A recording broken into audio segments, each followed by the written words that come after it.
And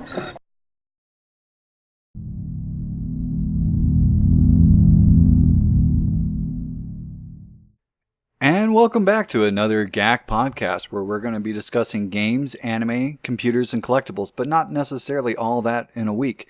I'm still your host, Harrison, and to my left... Hi, I'm Faust. And to my right... Unknown man. Just kidding, James. And we're going to go over the news for this last week. All right. So, Faust, I know we love to do callbacks with you. That's becoming my thing. I'm not sure how I feel about that. Well... Let's recap Yahoo real quick. Just real quick, there was a little bit of an update on the Yahoo situation. Yeah. So apparently, and you told me this. Yes. I didn't really get it in my stream. Apparently, Verizon is backing out of their merger deal with Yahoo. Yeah. They don't want to buy Yahoo anymore. Threatening to. Because Yahoo lied. Yeah. They did cover up a lot. And I think that's a fair deal. Like 1.5 million? Yeah. Well, yeah, billion. Oh, billion. Yeah. That's right, billion. It's over 1.5 billion accounts taken. I mean, we recapped this 2 weeks now. So yeah, it's been a while. Yeah. And shady dealings by the CEO targeting males in the workplace. I mean, just mess after mess after mess. And so Verizon is understandably going, maybe we don't want to be involved with any of this. Yeah. Like even buying up all of that resources and liquidating it, rebranding it. I mean, what they were buying was the Yahoo name. Yeah. And that's no longer worth anything. It's no longer worth what they were offering, that's for sure. And this is after they were saying, we want $1 billion off. Mm-hmm. And now they're going, that's not even... Well, that's a pretty big dumpster fire at this point. Yeah. So, that's when that came up, I was like, oh, that makes sense. I can understand why they would want to do that. Yeah, because it's like, that looks like a whole lot of crap. Yeah. That we have to clean up. Yeah. And definitely is. So we might see Yahoo starting to fold. Yeah. The other bit that I wanted to revisit, and kind of, because we're getting figures in now, is Samsung and the Note 7s. Yeah. Oh, boy. Man. Yeah, so Samsung initially started reporting a 2.3 billion loss. Now it's higher. From all the Note 7s. Then that figure rose to 3.1. And now I've seen figures as high as 5.3 billion in losses as they've halted production of the Note 7s. The Travel Commission has already outlawed being able to take a Note 7 onto an airplane flight. Oh, yeah. At all. Doesn't matter how much you insist it's safe or how old it gets or anything like that. It's not allowed on an airplane.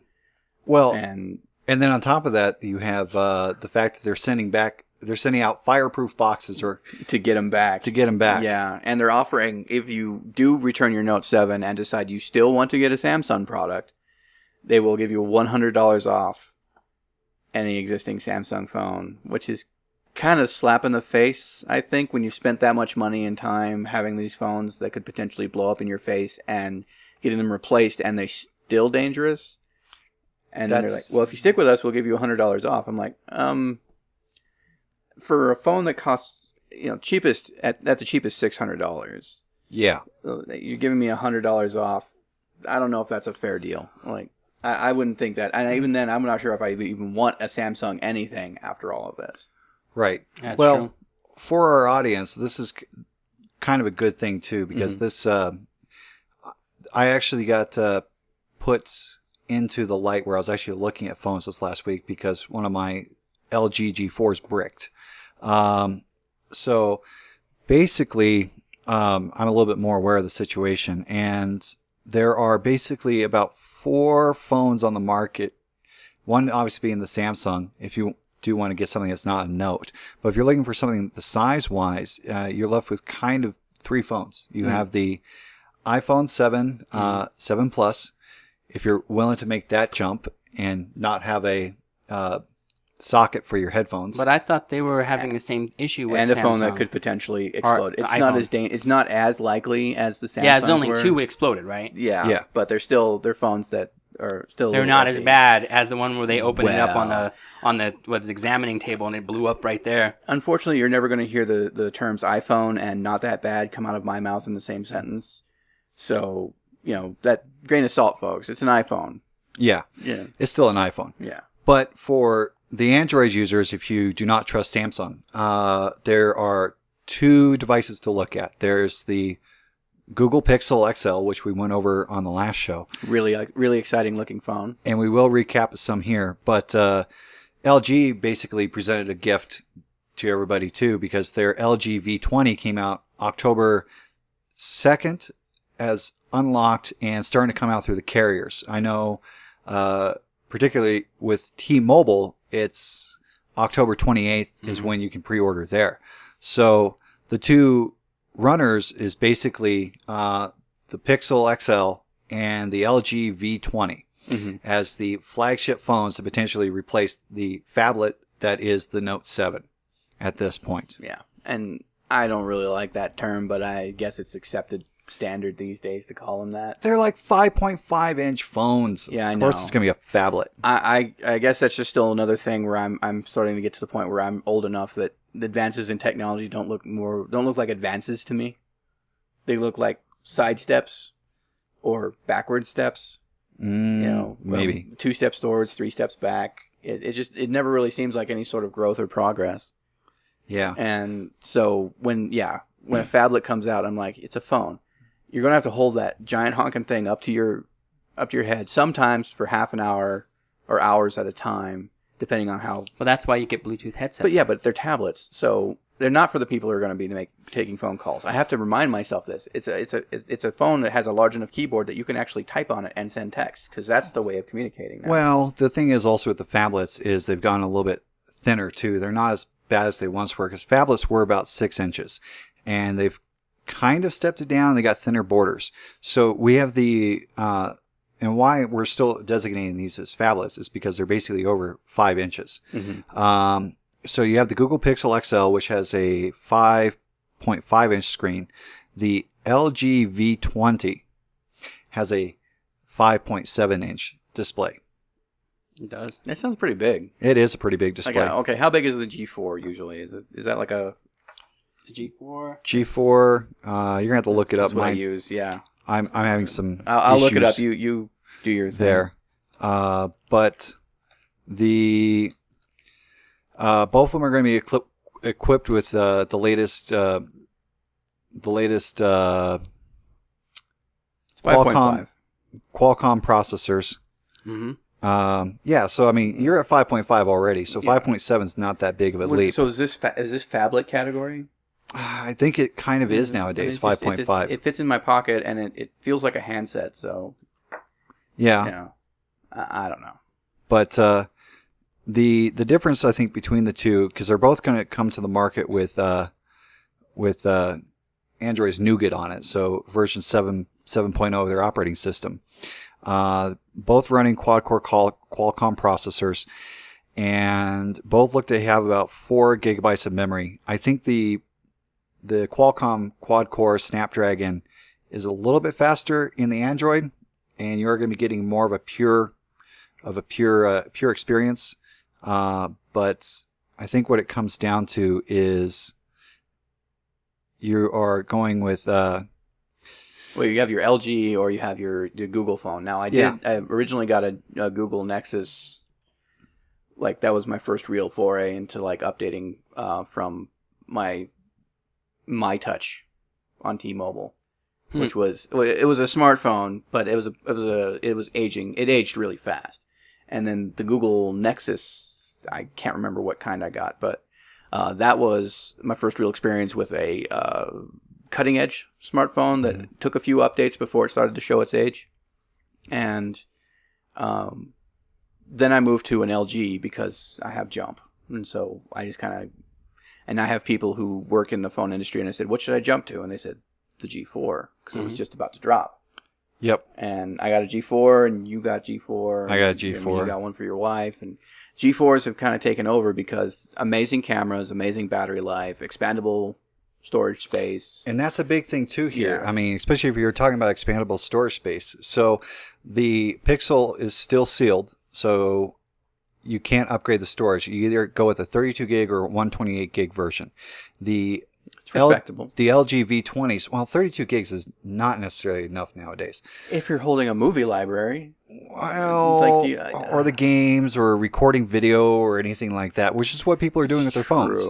I mean, we do use a phone to record our show currently, and space is sometimes an issue. Yeah. Not a constant one, but sometimes. But I know the LG V20s come in, I believe it's a 32 or 64 gigabyte variant, and then allows you to put in a dedicated SD card up to 256 gigs of storage.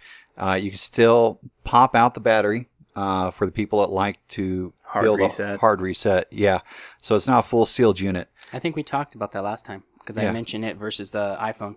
And you got a phone that you pull the battery out like a gun clip. The G5. Yeah. Yeah, I got the G5 with the hot swappable battery. Isn't it? Didn't they say it's supposed to stay on, but it has a cached memory? Well, that's what hot swap kind of means. Yeah, it doesn't work. It doesn't work like that? Yeah, because it does. Maybe it's you have to do some sort of setting or something like that. Maybe it's just setting. That's the unfortunate part about these manufacturers, and it's been the same way with everything, not just phones. Is they'll tell you it can do these things, and under the right conditions, when the planets are aligned, and you have the proper settings, and you buy the right accessory, it'll do the thing they say it exactly. can do. The moment you spend an extra like $200, they'll do it. Yeah. That's that's one of those things where I'm probably going to start like when I get old and demented, I'm going to probably be complaining about they say it's 64 gigs on the card, but it's really like 55 or something. Yeah. Well, I think the other two big differences here, and we'll finish up here with the phones here, but so the V20 and like the Pixel XL, if you want to stay in the Android flavors, the Pixel XL has only a 12 megapixel camera. But I think it has an 8 megapixel front camera. Okay. Yes.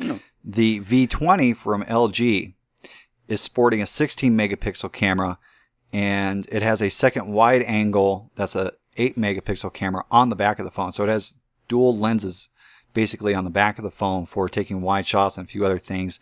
And then it has a 5 megapixel for the front.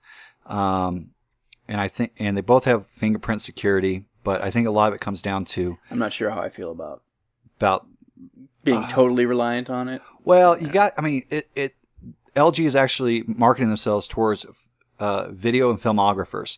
And the other place you kind of see this I can see that, yeah. The other place you see this at is that they actually have like a quad mic array on there to help drown out background noise, so it can basically auto-modulate. So it has a quad DAC on the phone. A DAC?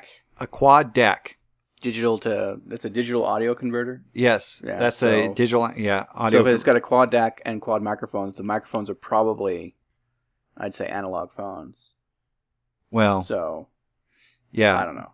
I don't know. It does sound like it's really kind of moving into the professional side of things, or to at least the hobbyist side of things, where if you're doing any kind of creative stuff, this is a phone you'd want because at least it would serve in a pinch, or it could be a jumping off point towards actual professional technology. So, essentially, you're going to get the V20 on the 28th, right? I'm going to pre-order it on the 28th, yes, cool. When it becomes available. You should let me know how it is. And we should revisit it after you've had a chance to use it, and maybe do a review or let the audience know how it is. Going to try. They do also have... so the other interesting thing is when I was looking this phone up, military spec grade. Really? Yes. Mil spec, huh? Mil spec. Wow. So it's at least kind of idiot proof, I guess. Well, I never trust anything that's... All right, so I have one last thing on phones before we go on. Yeah. Okay. So BlackBerry is stopping making all BlackBerry phones and just sticking with Android phones. Did you hear about that? Yeah. They are basically... they're saying that they're going to stick with their software, but they halted all hardware on BlackBerries. So they're no longer making BlackBerry phones. Yeah, they're gonna try to make the Android more solid and more secure. Good, and they need to. Unless the military continues to use their BlackBerry phone. Well, the military will continue. I thought the government was a major... Or government, not military. Government. Yeah. Government is military and whatnot. Military. So I can see that. Oh my gosh, I'm having so many problems today. You just poke. Yeah. Trying to get it up. New tablet, folks. All right, so that was my thing. I was just wanted to mention that. Okay. Yeah, I was reading that because I didn't know that. I mean, I was somewhat familiar with Blackberries. I knew a few people who'd use them and stuff. But every time I looked at one, I was like, "That's because they have the new BlackBerry 10s or whatever. They were going to release those, but I guess they halted it. Yeah, the thing that pushed me off the BlackBerry was back in the day when PDAs were still becoming a thing, and that's where BlackBerries kind of sprung out of. I got a Palm 3, and I used it for different stuff, and I used their little learned their little alphabet. Yeah. For actually writing on it and inputting stuff and everything, and I still use the on-screen keyboard because come on. And played some games on it and everything like that. And then BlackBerry came out and said, we've got an integrated keyboard and it's a PDA. And I'm like, I'm kind of done with PDA. I've used used it. And, time to move on. It's like I was barely out of high school and I had a Palm 3 just to play around with secondhand. And I still got one probably running around somewhere. They're fun little devices. They still are. Yeah. And they're great for organizing things, but it's all text and there's no graphics to it, and people will probably look at it. It's one of those, I want to see kids react. Oh, yeah. Something like that. Seeing those, Well, I have one of those, and I know I still have one of the compact ones that was the Pocket PCs. Yeah, I had a Jornada. Yeah. HP Jornada. Well. Speaking of HP. Yeah. Oh, yeah. Oh, gosh. Ooh, good segue there. Man, yeah. Laying off 4,000 more people? Yeah, HP has announced they're going to be laying off 4,000 people over the next. It's not an immediate layoff. Oh, I know that. They're reducing their workforce over 3 years? 3 years, I think. I think it's 3 years. I think it's 3 years. Yeah, I thought it was like 4,000 people over 3 years. 4,000 jobs over the next 3 years. And weren't they doing a reduction like a couple of years ago or something? They've done a couple reductions over the last 5 years. This doesn't bode well for HP, I don't think. Honestly, the best CEO I've seen at HP was not the guy before Leo. The one before Leo was a good one. Mm-hmm. But the only problem is that he had an affair with an employee, so they fired him. Oh, no. I know, right? I was like, wait, is he making you money? Yes. Are we in agreeing with him in office? Yes. Okay. It's kind of funny. But that's against my moral ethics. Okay, this makes sense, even though it sucks that 4,000 people are losing their jobs. According to Engadget, HP is announcing plans to cut 3,000 to 4,000 jobs, which is a bit of a deviation there. So 4,000. They just don't want to say 4,000. They just don't want to completely admit to it. Ending sometime in fiscal 2019. They... could be a matter of recovering some profitability since their shipments of computers. This is the PC side of HP. Okay. Their computer shipments have been largely flat. They're not really selling computers as much as they used to. Yeah. I can understand that, especially because I think they've really been concentrating more on. I haven't really seen much of a consumer push from them. I think they've been concentrating more on schools and business. Enterprise side. I guess that's what it's called. Mm-hmm. Okay. So they say they plan to take on a $350 million to $500 million restructuring cost.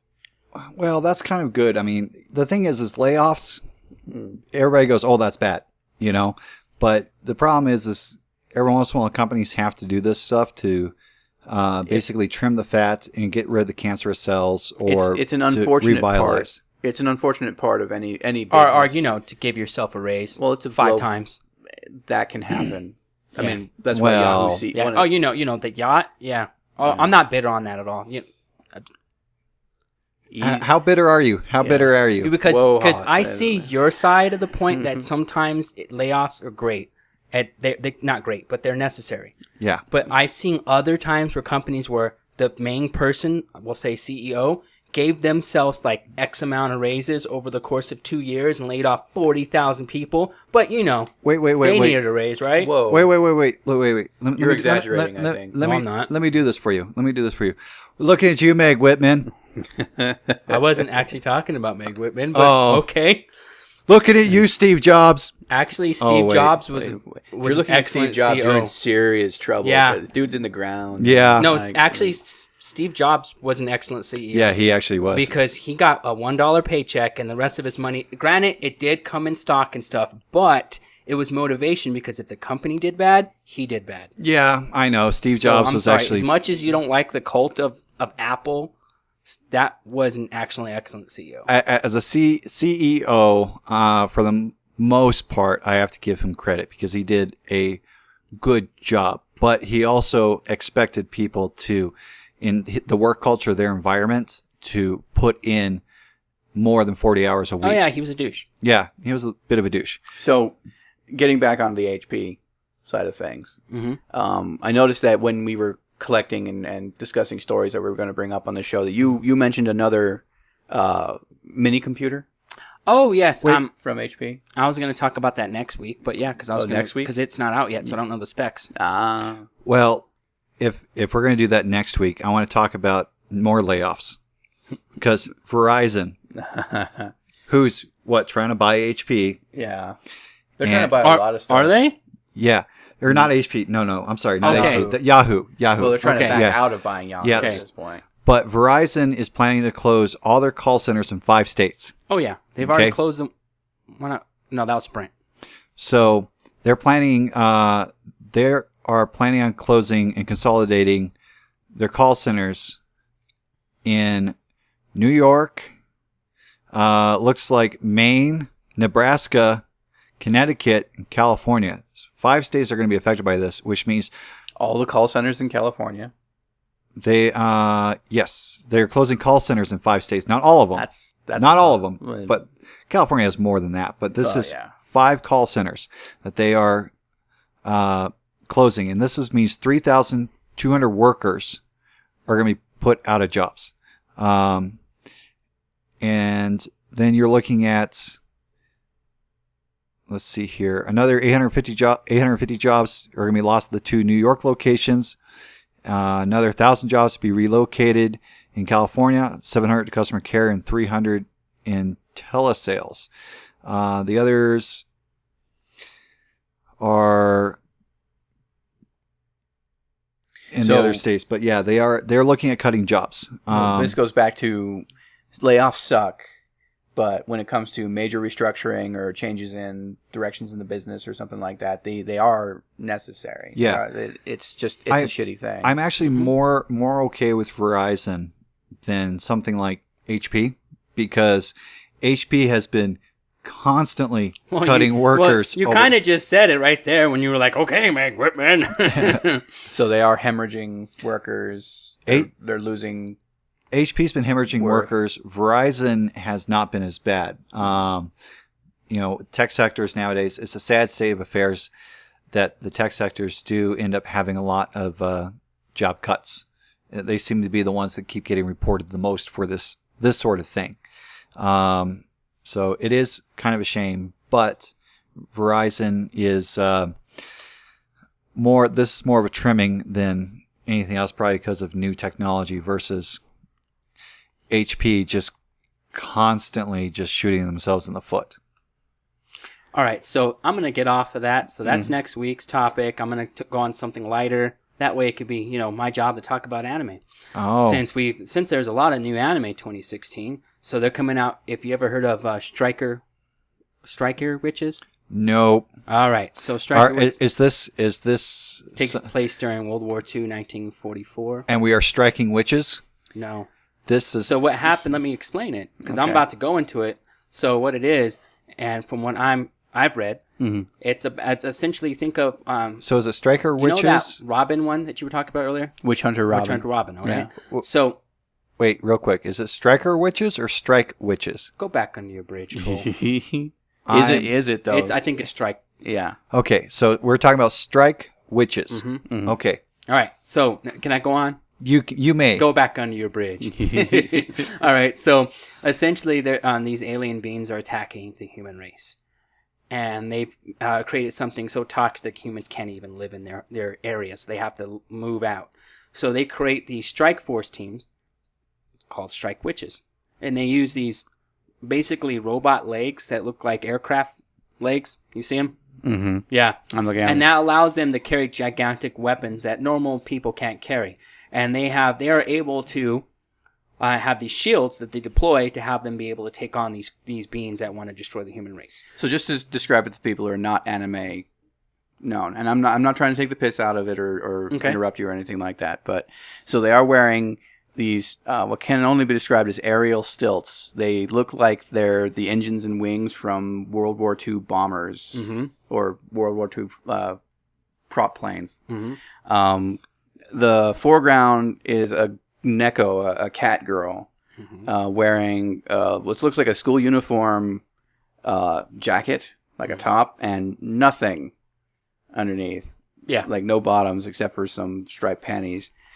She's flying around with one of these prostheses, the pair of these things, and she's holding, without any difficulty whatsoever, what looks like an LMG. A very big LMG. Very big LMG. So like, this thing is taller than she is. So also think about it this way, too. Attack on Titans. I never really... No, They think about it. This feels different than Attack on Titans. Of course it's going to feel different, but just...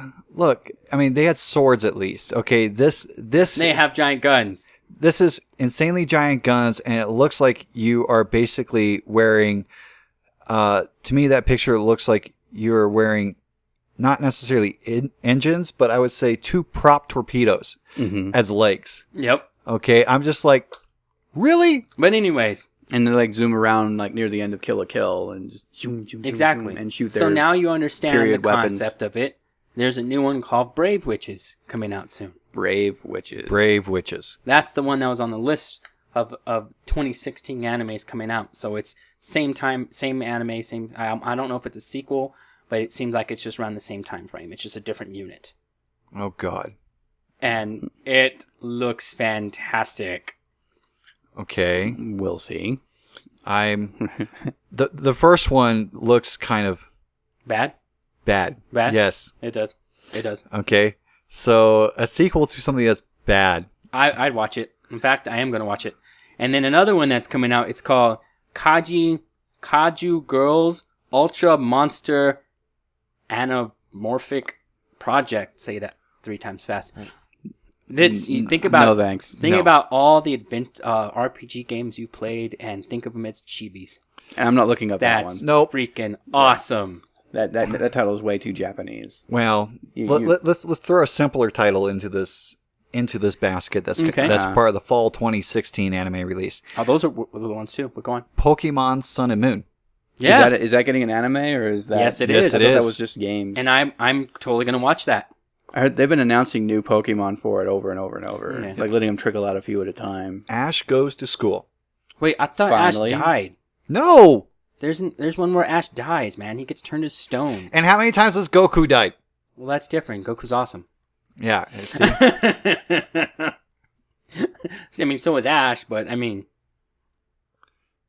See, Well, I could keep talking. going. and also looking it up another here. one's called Kijo. Kijo is a okay. Nope. That's an ecchi comedy sports one. So that's probably not the one you want to see because it's probably friendship and magic saves everything Oh God. with erotica. Eki? I'm kind of cool with. Ecchi. Is that the one where the? Is it called ecchi? I thought it was ecchi. I say Eki. Whatever. Yeah, I say Eki. You say Ecchi. I say tomato. I say potato. You yeah. say mud veins. No, I'm just kidding. Yeah. There was one here on the list I saw that's basically this is the equivalent of like was it ecchi but for the ladies. It was a I think isn't that yaoi? yaoi or what? Yaoi, Yeah, yaoi. It was a it was called All Out. Oh yeah, And I saw it's a student joins his school's rugby team and learns the meaning of teamwork and giving it his all. They And probably give everybody their all. yeah, Wow. I mean the picture of this basically says Those tight shorts, man. yeah, the tight shorts on the guys. I mean, Oh, this man. is like this. Ladies, if you liked watching swimming in the Olympics this last time, this is the anime for you. All Out.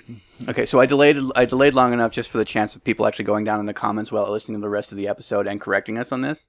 Ash seemingly dies. He's turned to stone. But then everybody else gather. All the Pokemon start crying, and the people he's with start crying, and kids watching start crying. And then he wakes up because the tears save him. He is Okay, brought back Dragon Ball Z. Okay, all right, you win. I need the spirits of the earth to help me drop this spirit bomb. So once again, friendship and kindness. Kindness saves the day. Swear, if we can ever bottle this shit, it'll be a great body wash. That sounds Yeah. like how like Frozen ended right there. Power of The love. power of Oh, true love. yeah, that's true. Yeah, but at least the thing really was, and this is one of the only times that I really will hold up Frozen as opposed to everything else. Romantic love, true romantic love between a man and a woman solves all of life's problems, and every other animation from Disney. But Frozen is the one where they said sibling love, where it was That's because true. and I have to hold that up. I have to say that it's a lot better message than saying you have to go and find the person who is right for you or your life will never be complete. Except Mulan didn't have that. I'm actually going to ask you to let it go. So Let we it go. can move on. All right, so last anime one that I'm actually going to watch. It's a magical girl type. I thought we were done with the anime. Last one. It's See, called... This is what happens when you put anime in the Exactly. podcast title. Moho Shoujo Nante Moru Li Desu Kara. Did you just have a stroke? Yep. Like 3 times over. I'm betting your friend over in Japan who emigrated there to do translations. my friend? Yeah. Yeah. I bet if he listens to the show, you should have him listen to it. He's probably like, shut the fuck up. Moho Shoujo. Can you say that again, please? Moho Shoujo Nate. Mo Li Desu Kara. Oh my god. So it's basically cat girl made. Okay. Looks like a witch. And it is a comedy magical girl short form. And that's on Crunchyroll. So Moho Shoujo Nate Mo Le Desuka. Wow. I think you should read the titles from now on, Faust. No Holy ka. crap. There was no ka in there. What the fuck? Well, at least on my list, there's no ka. Okay. I don't know. Well, fine. You win at pronouncing it right, sir. I'll give you a cookie at some point. Well, speaking of cookies. I don't know. I don't think I got it right because it's showing me a hotel in Soho. Oh yeah, you suck. You fail. Yeah, you fail. Speaking of cookies, I don't know if this one deserves a cookie or not, but the Xbox boss wants the original Xbox games. I put that up there because I'm a big supporter of the Xbox backwards compatibility. Yeah. Both the 360 one. I'm waiting for them to get Deadly Premonition out there, but original Xbox, which is the official original Xbox, not the Xbox One, but they want it to be backwards compatible with the Xbox One. Yeah. I'm like, let it die. Yeah. Just let it die. So I'm going to say this. I agree with you, and this is why. Any game from the original Xbox One, Xbox era, doesn't really need to be put out on the Xbox One because it already got a re-release on either PC or the 360. Any other game from the Xbox, the original Xbox, was never memorable enough for anyone to give a damn. For anybody to really want to be like, that game really needs to come right? back. I need that game. Like, we really need to have Escape from Butcher Bay again. Yeah, no. But still I put it up Italian. there. But the other thing was, and this is because it actually relates back to another story completely off of it, which was Robert Downey Jr. Apparently, the media is going nuts because he might voice Facebook's new Jarvis AI. Oh, yeah, I saw that. These are both Twitter conversations. These are people going, yeah, that sounds like a good idea. It's like, there's a quote flying around now about Shia LaBeouf wants to make another D&D movie where it's him and his friends playing D&D, and then when something happens in the campaign, it switches to an actual theatrical production of all of the things that happen in the campaign. God, no. Yeah. Oh, God, so no. a major, like Lord of the Rings style theatrical production of all of that. Is Shyamalan going to be directing this? I don't know. Now that's the mistake you're making. That's the mistake that everybody's making here. Phil Spencer said that on Twitter, and everybody's like, they're doing it. No, they're not. Yeah. And then, Robert Downey Jr. has that statement on there, and Zuckerberg comes back with something cryptic and everything, and they're like, they're doing it. No, they're not. Well, this is just right up there with like the whole 4chan thing because it was Martin Shkreli.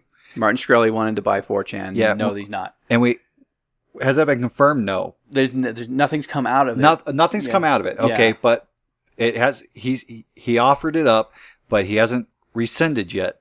But and then they're not. Milo Yiannopoulos said, "I want to buy 4chan now." So, and I think there's a little bit more serious conversation potentially going on there. But it's just like these are Twitter conversations. When did Twitter become news? Yeah, this is another thing where I will always maintain this, and I'm pretty sure I'm going to manage to say this every single show.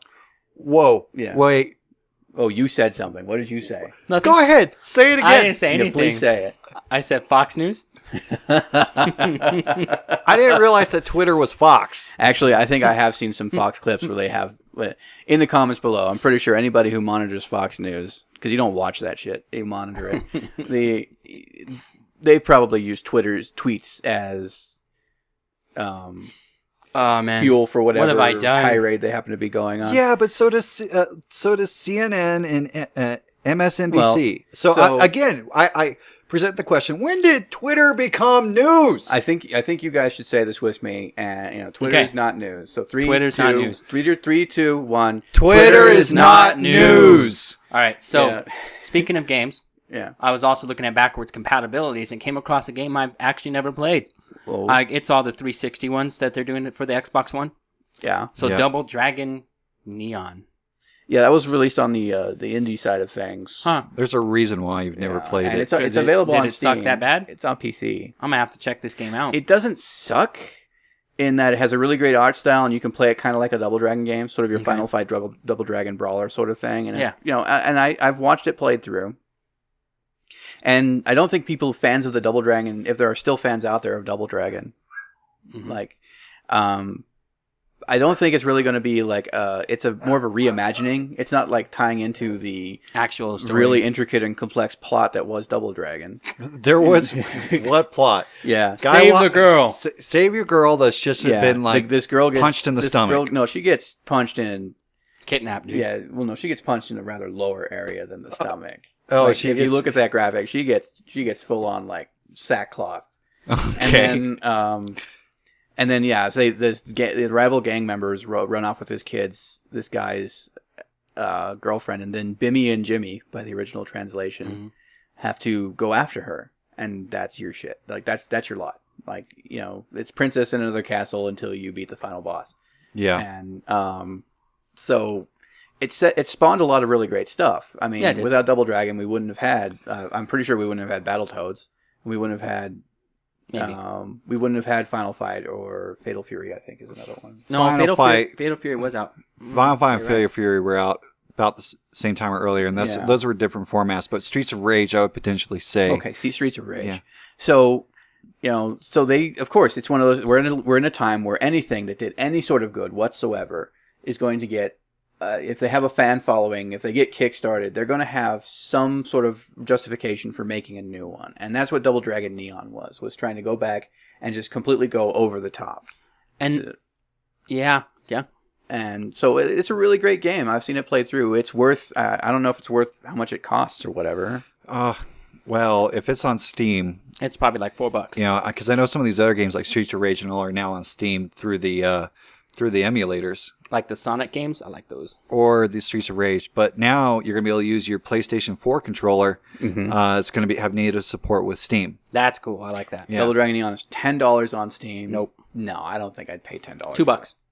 Oh, it does have some really great art style to it and everything. Don't care. That, $2. But art doesn't mean that it's worth money. money. I just saw what the trailer is. I'm not paying $10 for this shit. Yeah. So there's also another game I came across, and that's Steam controller.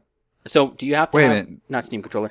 The PlayStation 4 controller. PlayStation 4 controller, yes. So you can use your PlayStation 4 controller with Steam, and it's going to have a native API plugin. I think Faust is more.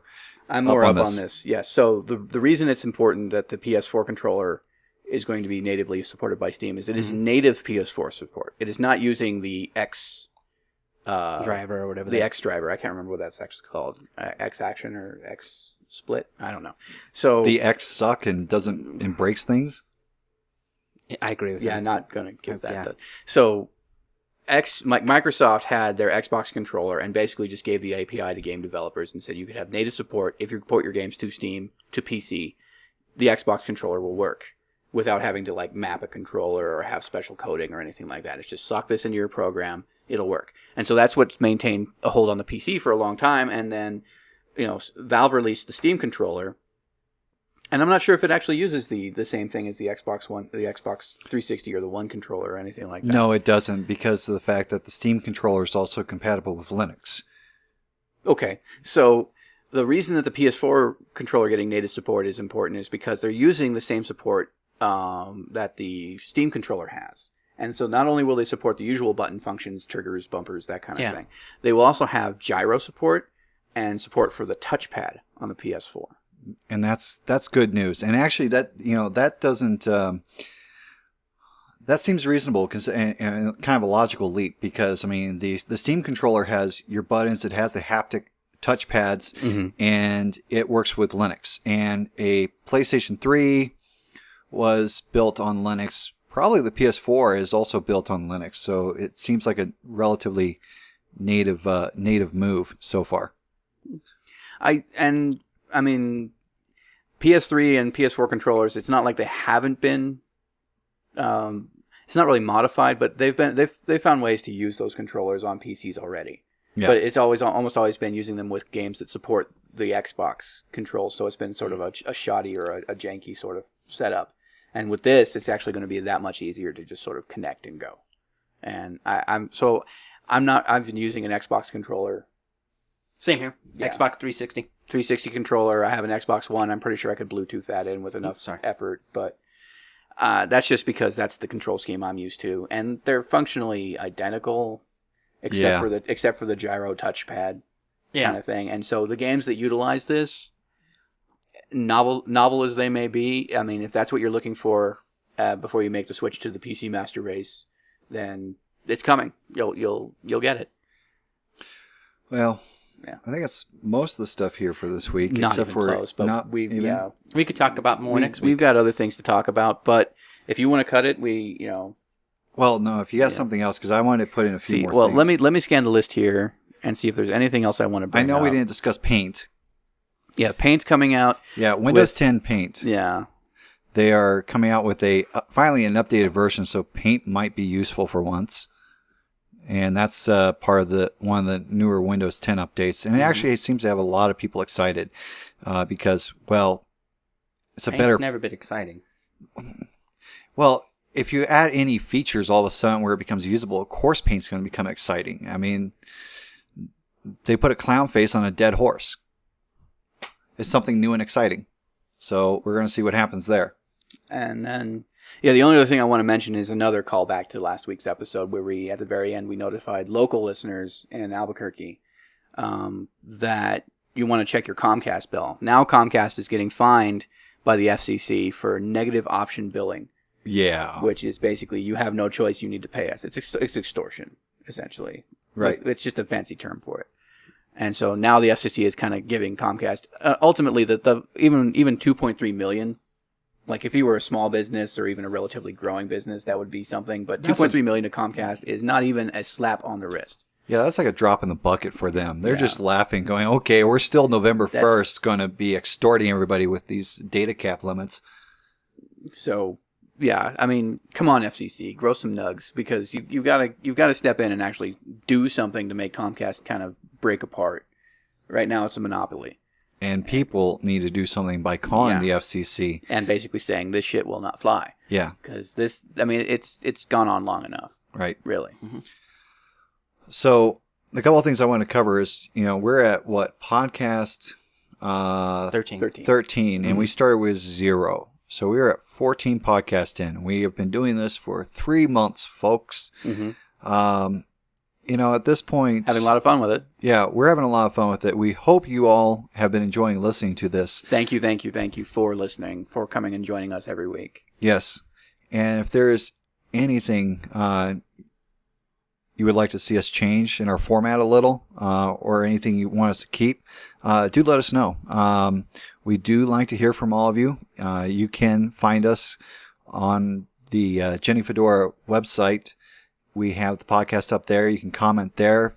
You can wait for the video format to come out over on YouTube underneath Jenny Fedora Reviews channel, and you can comment there. I don't know if on iTunes and on the Google Play Music Store if the comments come through or not. So I'm not sure about Google Play, but on iTunes there is a review structure. The thing is, we actually have to go look at it. Oh. Like, we don't get notified when that stuff comes in. So... if you are putting something up on iTunes, thank you. We will get to reading it and enjoying your feedback. We will always enjoy your feedback. Of course, if you've agreed with something we said or disagreed, please put it down in the comments below. If you have topics you want us to revisit, or maybe a new spin on something that we've already covered, do let us know. Just get in touch. We love hearing from you guys. Or if you think there's a piece of news during the week that we're going to potentially miss, let us know, because we try to keep up with all the news that happened during the last week, but we can miss something. So, always a possibility. Yes. Yes. So we can cover it. I mean, we sit here with a list of stuff that we come up over the week, and we've got 30 things. We cover maybe 10. Yeah. And so if it's the stuff you really want to hear about or you want to get our take on it, definitely just let us know. Notify us. Yeah. Yeah. Definitely. Yeah. So again, thank you all. We've been doing this now for 3 months. And it's been a blast. Small anniversary, yeah. Right? Woo. Yeah. And thanks all. Small milestones. In the realm of shout outs here, I do want to give major props to VidMe. Okay. who apparently we are getting a lot of response from. We are a featured account there. We are a verified creator. Yeah. And VIP. yeah, VIP status. Yeah. So we're a verified creator on VidMe. We are not a featured creator yet, but we do currently have a featured video up on their front page. So we're working towards trying to be featured there. Yes. And so that's drawing in a lot of attention, a lot of new eyes. So welcome. Thank you for joining us. And then the other one was you did put something up here about a local podcast, and it's one I've actually listened to. Well, Yeah. let's get to that. Let me finish up some stuff with VidMe first. All So right. for anybody that doesn't understand what VidMe is, VidMe has been around for a little bit. It is a video service just like YouTube. There's two interesting things about them is, number one, they are basically becoming more popular right now because of the fact they said, hey, we are not going to demonetize you, or we're not going to strike down your videos or whatnot just because somebody has reported it. So they are a little bit more for freedom of speech, freedom of expression. Now, obviously, you still can't do things such as do hate and everything like that, but they're going to help be a little bit more supportive of people as a small creator. And we have really seen that over there. They've been a lot more responsive on Twitter, in emails, and just in general, even upvoting videos, some of the VidMe creators. This is a wonderful place that has a better community for smaller people. And we have seen a lot more views there from people than we have over on YouTube itself. Not that we don't appreciate our audience on YouTube, we just understand it's a bigger space. We've got a lot of competition there, and not many people, and not many. I mean, YouTube kind of shortens your attention span. So when you look at what we're doing here and you see that it's an hour long, I think most people kind of click away just because of that. Yeah. And I'm not going to say that that's unfair, but that's the kind of audience we're working towards, and we're trying to figure this out still as we go along. So, of course, YouTube folks, thank you for listening. Thank you for watching. But VidMe folks as well, welcome aboard. Yeah, you've been very supportive, especially VidMe yourself. We've very appreciated, especially being a small creator, having a video aggregator that actually responds to us. That means a lot, especially being small. Now, you want to talk about a podcaster here locally in Albuquerque, correct, Faust? Yes. So Mark Marin, native to Albuquerque, he doesn't actually base himself in Albuquerque, though. Okay. He records a show. We started recording a podcast in L.A. in his garage after trouble with his career as a stand-up comedian. Though, I mean, if anybody's seen him as stand-up, the guy's funny, very, very funny, and on his show he's funny as well. He started doing a podcast out of his garage called WTF, which he jokingly says stands for Wednesday, Thursday, Friday, which is absolutely not true. If you've listened to any episode, you know what it stands for. He was Albuquerque native, graduate of Highland High School, went into comedy for 20 years, and ended up landing himself into his garage in LA and started doing this podcast, and that got him notoriety, which has led to a 4-season show on Netflix, and then now he's got the starting role in a new series on Netflix as well. And we've just done the local news here has just done a sort of bio piece on him. Mm-hmm. So that's where I'm getting all of this information here. So that was the inspiration for me to actually start podcasting in the first place, was seeing that somebody from my hometown could go and do this kind of thing. And I always felt that people from Albuquerque weren't exactly entertaining, I guess. Well, my caveat on this is we can be entertaining, but it's usually the ones that move away that find success. True. I think once you get out of Albuquerque, you kind of get the incentive to do more than just be in Albuquerque. It's got to be the green chili or something. I don't know. Yeah. I think it's that land of entrapment and land of mañana. But definitely, I think he still does WTF, or it's still available for sure. You can go check out back episodes. Mm-hmm. He's interviewing stars that he's met and personalities and comedians and stuff like that. And really great show, really fun to listen to. Of course, he's doing his stuff on Netflix, and go check that out for sure. And he's got some stand up there as well, so he still does that every now and then. I think the latest one is Thinky Pain. Well, Mark Maron, if you're ever coming through Albuquerque, we have a garage. It's a very nice garage. It's very cozy. Yes. Yeah. In the unlikely event, yes, we would love to have you on, and you could probably come in here and be like, "What the hell are you guys doing?" I'm like, here's how it's done. Yep. But yeah, it would take over the whole show. You steal the whole show. Definitely. But I would invite it, and I'm sure we would have wonderful conversations. All right. Closing arguments, gentlemen? No, that's pretty much it. I think that's it. Okay, I've got nothing else too. Yeah. All right. Yeah. You want to close this out, Faust? Sure. So that was the Games, Anime, Computers, Collectibles podcast. Mm-hmm. At some point, we're going to have to get around to talking about more collectibles. I think we should make it a point to do something about that next week. Toy season's coming up. So definitely toy season, holiday season. So you collectible people out there, if you've been waiting for it, hit us up in the comments. Let us know if there's anything out there we should know about or we should talk about. Of course, that was episode number 13. I'm Faust. Harrison. James. And we will see you guys next week. Remember to comment, like, subscribe, rate, review. Let us know what you think. And we will see you guys. Later. Laters. Yeah. I mean, you're talking about a market that's actually paying attention to what America is standing up and going, no, we don't need, we don't need that. We're good. You can hold off.